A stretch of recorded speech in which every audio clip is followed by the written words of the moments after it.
Hello everyone, ಎಲ್ರಿಗೂ ನಮಸ್ಕಾರ. Welcome back to my channel. ನಾನು ಹೇಳೋ ಹಾಗೆ ಚಿಕ್ಕಮಗಳೂರು, ಹಾಸನ ಜಿಲ್ಲೆಗಳಲ್ಲಿ ಹೊಯ್ಸಳರ ಕಾಲದ ಕುರುಹುಗಳು ಹಲವಾರು ಕಡೆ ಸಿಗ್ತಾ ಹೋಗುತ್ತೆ.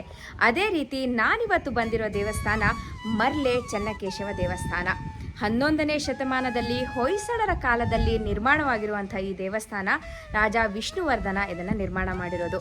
ಇದು ಹೇಗಿದೆ, ಇದರ ಕೆತ್ತನೆ ಹೇಗಿದೆ, ಒಳಗಡೆನ ವಿಗ್ರಹ ಯಾವ್ಯಾವ್ದಿದೆ, ಯಾವ್ಯಾವ ದೇವರನ್ನ ಮಾಡಿದ್ದಾರೆ, ಯಾವ ದಿಕ್ಕಿನಲ್ಲಿದೆ, ಎಲ್ಲ ವಿಷಯಗಳನ್ನು ತಿಳ್ಕೊಳ್ಳೋಣ. ಬನ್ನಿ ನನ್ನ ಜೊತೆ.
ನಾನು ಹೇಳಿದ ಹಾಗೆ ಚಿಕ್ಕಮಗಳೂರು, ಹಾಸನ ಜಿಲ್ಲೆಯಲ್ಲಿ ಎಷ್ಟು ಹುಡುಕಿದ್ರೂ ಸಿಗ್ತಾನೆ ಹೋಗುತ್ತೆ ಹೊಯ್ಸಳರ ಶೈಲಿಯ ದೇವಸ್ಥಾನ. ಇವತ್ತು ನಾನು ಬಂದಿರೋದು ಮರ್ಲೆ ಅನ್ನೋ ಹಳ್ಳಿ. ಮರ್ಲೆಯಲ್ಲಿರುವ ಚೆನ್ನಕೇಶವನ ದೇವಾಲಯ. ಇದು ಕೂಡ ಹೊಯ್ಸಳರ ಶೈಲಿಯೇ ನಿರ್ಮಾಣವಾಗಿರೋ ಈ ದೇವಸ್ಥಾನ ವಿಷ್ಣುವರ್ಧನ ಕಾಲದಲ್ಲಿ ಕಟ್ಟಿರುವಂಥದ್ದು. ಇಲ್ಲಿರುವಂತಹ ವಿಗ್ರಹ 6 ಅಡಿ ಎತ್ತರದ ಕೇಶವನ ವಿಗ್ರಹ. ಕೇಶವನ ಮುಂದುಗಡೆ ಗರುಡನ ವಿಗ್ರಹ ಇದೆ. ಗರ್ಭಗುಡಿಯಿಂದ ಮುಂದೆ ಜಯ ವಿಜಯರ ವಿಗ್ರಹ ಇದೆ. ಇಲ್ಲಿ ಕಾಣೋದು ನವರಂಗ. ನವರಂಗದಲ್ಲಿ 4 ಕಂಬಗಳಿದೆ. ಉತ್ತರದಲ್ಲಿ ಚೆನ್ನಕೇಶವನ ದೇವಾಲಯ, ಅದರ ಪಕ್ಕದಲ್ಲೇ ದಕ್ಷಿಣಕ್ಕೆ ಸಿದ್ದೇಶ್ವರನ ದೇವಾಲಯ. ಈ ಎರಡು ಏಕಕೂಟ ಶೈಲಿಯಲ್ಲಿ ನಿರ್ಮಾಣವಾಗಿದೆ. ಹೊಯ್ಸಳರ ಕಾಲದಲ್ಲಿ ಏಕಕೂಟ, ದ್ವಿಕೂಟ, ತ್ರಿಕೂಟ ಈ ರೀತಿ 3 ಶೈಲಿಯಲ್ಲಿ ದೇವರ ನಿರ್ಮಾಣ ಆಗಿದೆ. ಹಳೇಬೀಡಿನಲ್ಲಿರುವಂತಹ ದೇವಸ್ಥಾನ ದ್ವಿಕೂಟ ದೇವಸ್ಥಾನ, ಇದು ಏಕಕೂಟ. ಅಂದರೆ ಒಂದೇ ಗರ್ಭಗುಡಿ ಇರುವಂತಹ ದೇವಸ್ಥಾನವನ್ನು ಏಕಕೂಟ ಅಂತ ಕೂಡ ಹೇಳ್ತಾರೆ. ಎಲ್ಲ ಕೆತ್ತನೆಗಳು ಅಚ್ಚುಕಟ್ಟಾಗಿ ಹೊಯ್ಸಳರ ಶೈಲಿಯಲ್ಲೇ ಆಗಿದೆ ಅಂತ ನಮಗೆ ನೋಡಿದ ತಕ್ಷಣವೇ ಗೊತ್ತಾಗತ್ತೆ. ಬೇಳೂರು, ಹಳೇಬೀಡನ್ನು ನೋಡಿದ ತಕ್ಷಣ ಇದು ಹೊಯ್ಸಳರದ್ದೇ ಅನ್ನೋದು ನಾವು ಕೂಡ ಕಂಡುಹಿಡಿಬಹುದು. ಆ 2 ಶಾಸನಗಳು ಕೂಡ ಇಲ್ಲಿ ಸಿಕ್ಕಿದೆ ದೇವಸ್ಥಾನದಲ್ಲಿ. ಹಾಗೆ ಮುಂದೆ ತೋರಿಸ್ತೀನಿ. ಛಾವಣಿಯಲ್ಲಿ 9 ಲಕ್ಷ್ಮಿಯರ ಕೆತ್ತನೆ ಆಗಿದೆ. ಅದು ರೌಂಡ್ ಕಾಯಿನ್ ಶೇಪಲ್ಲಿ 9 ಲಕ್ಷ್ಮಿಯರ ಕೆತ್ತನೆ ಆಗಿದೆ. ಇದನ್ನು ನೀವು ಬೇಲೂರಲ್ಲೂ ನೋಡ್ಬೋದು, ಹಳೇಬೀಡಲ್ಲಿ ಸಹಿತ ನೋಡ್ಬೋದು. ಹೋದಾಗ ಒಮ್ಮೆ ಛಾವಣಿಯನ್ನು ನೋಡಿ, ಅಲ್ಲಿ 9 ಲಕ್ಷ್ಮಿಯರ ಕೆತ್ತನೆ ಆಗಿರುತ್ತೆ. ನವರಂಗದ ಮೇಲೆಗಡೆನೆ ಅದು ನೋಡಲಿಕ್ಕೆ ಸಿಗತ್ತೆ. ಈ ಮರ್ಲೆ ಚೆನ್ನಕೇಶವನ ದೇವಾಲಯ ಅಷ್ಟು ಪ್ರಸಿದ್ಧಿ, ಅಂದರೆ ಪ್ರವಾಸಿಗರು ಇಲ್ಲಿ ಅಷ್ಟು ಬರೋದಿಲ್ಲ. ಬೇಲೂರು, ಹಳೇಬೀಡಿಗೆ ಬಂದಷ್ಟು ಜನ ಇಲ್ಲಿಗೆ ಬರೋದಿಲ್ಲ. ಚಿಕ್ಕಮಗಳೂರಿಂದ 12 ಕಿಲೋಮೀಟರ್ ಇದೆ. ಬೇಲೂರಿಂದ ಸಮೀಪದಲ್ಲೇ ಇರುವಂಥ ದೇವಸ್ಥಾನ. ನಿಮಗೆ ಆರ್ಕಿಟೆಕ್ಚರ್ ಅದರ ಬಗ್ಗೆ ಇಷ್ಟ ಇದ್ದರೆ ನೀವು ಈ ದೇವಸ್ಥಾನವನ್ನು ಬಂದು ಒಂದ್ಸತಿ ನೋಡ್ಕೊಂಡು ಹೋಗ್ಬೋದು.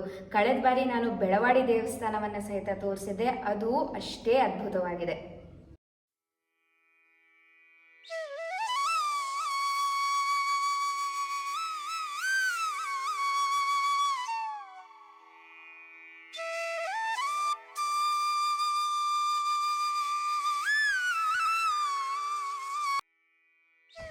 ಇಲ್ಲಿ ಕಾಣಿಸ್ತಾ ಇರೋದು ಚೆನ್ನಕೇಶವ ದೇವಸ್ಥಾನ, ಇಲ್ಲಿರೋದು ಸಿದ್ದೇಶ್ವರ ದೇವಸ್ಥಾನ.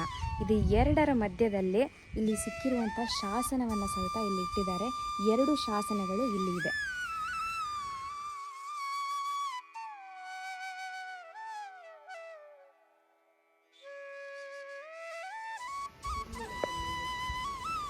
ಅಲ್ಲಿ ಇರುವಂತಹ ಆನೆಗಳು ಈ ದೇವಸ್ಥಾನದ ಮುಂದ್ಗಡೆ ಇಲ್ಲ, ಇಲ್ಲಿ ಇದು ನಾಶ ಆಗಿದೆ. ಕೇಶವನ ದೇವಾಲಯಕ್ಕಿಂತ ಸಿದ್ದೇಶ್ವರನ ದೇವಾಲಯ ಸ್ವಲ್ಪ ಚಿಕ್ಕದಾಗಿ ಕಾಣುತ್ತೆ. ಹಾಗೆ ಈ ಎರಡು ದೇವಾಲಯಗಳನ್ನು ಅವಳಿ ದೇವಾಲಯ ಅಂತ ಕೂಡ ಕರೀತಾರೆ. ಕೇಶವನ ದೇವಾಲಯವನ್ನು ರಾಯನ ದಂಡನಾಥನು ನಿರ್ಮಾಣ ಮಾಡಿದ್ದು ಅಂತ ಹೇಳಲಾಗತ್ತೆ.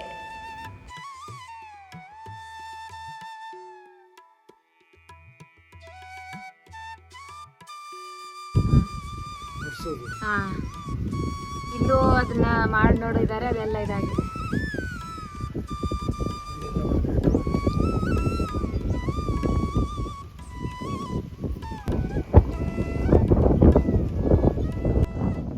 ಹಿರಣ್ಯಕಶಿಪು, ವರಾಹಾವತಾರ,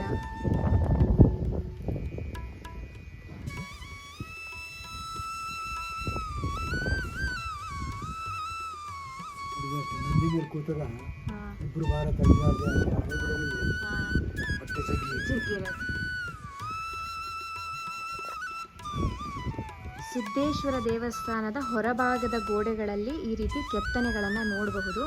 ಅದೇ ಚೆನ್ನಕೇಶವನ ದೇವಾಲಯದಲ್ಲಿ ಯಾವುದೇ ಅವತಾರಗಳು ಕಾಣೋದಿಲ್ಲ. ಈ ರೀತಿ ಗೋಡೆಯ ಮೇಲೆ ಕೆತ್ತನೆಯನ್ನು ಮಾಡಿದ್ದಾರೆ.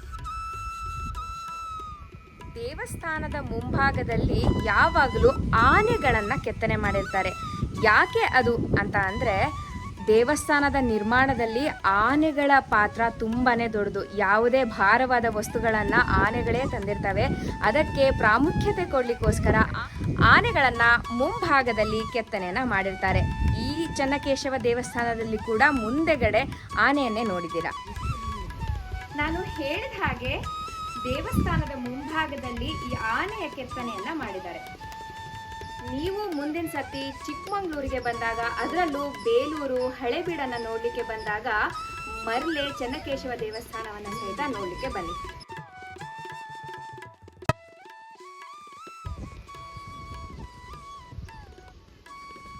ದೇವಸ್ಥಾನದ ಮುಂಭಾಗದಿಂದ ಈ ರೀತಿ ಕಾಣುತ್ತೆ. ಇದು ಚೆನ್ನಕೇಶವ ದೇವಸ್ಥಾನ, ಅದು ಸಿದ್ದೇಶ್ವರ ದೇವಸ್ಥಾನ. ಇದು ಉತ್ತರಕ್ಕಿದ್ರೆ ಅದು ದಕ್ಷಿಣದಲ್ಲಿದೆ. ಏಕಕೂಟ ದೇವಸ್ಥಾನಗಳು ಇದೆರಡು. ಹಾಗೆ ಈ ವಿಗ್ರಹಗಳು ಪೂರ್ವಾಭಿಮುಖವಾಗಿದೆ. ದೇವಸ್ಥಾನ ಪೂರ್ವಕ್ಕೆ ಮುಖ ಮಾಡಿರುತ್ತೆ.